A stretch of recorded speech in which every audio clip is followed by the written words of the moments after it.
election or any other event, right, presents two sets of risk. One is risk based on outcome, that if any event is happening, say Brexit is happening or the election is happening, if the market believes scenario A is good and scenario B is bad, then there's an event risk, right?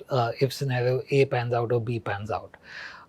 And in this case, given the opinion polls, etc., I don't think currently there's a perception of a risk in the market that a scenario that market is not comfortable will pan out, right?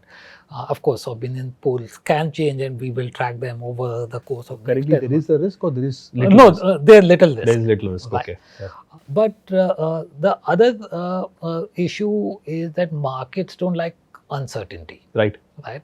And to the degree that there's uncertainty leading into elections, whether because of certain state results coming opposite to what the general expectation is or opposite to the expectations of the general elections are, or as I mentioned, or people see announcements being made that will make the fiscal weaker than where it should be.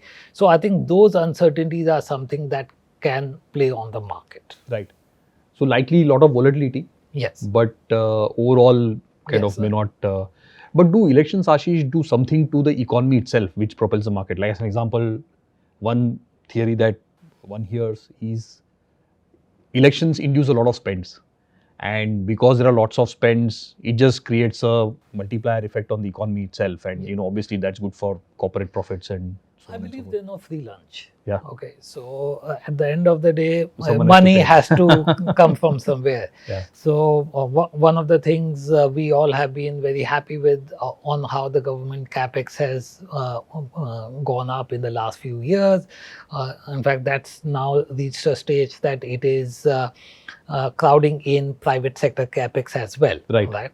Now, again, if we were to say that the government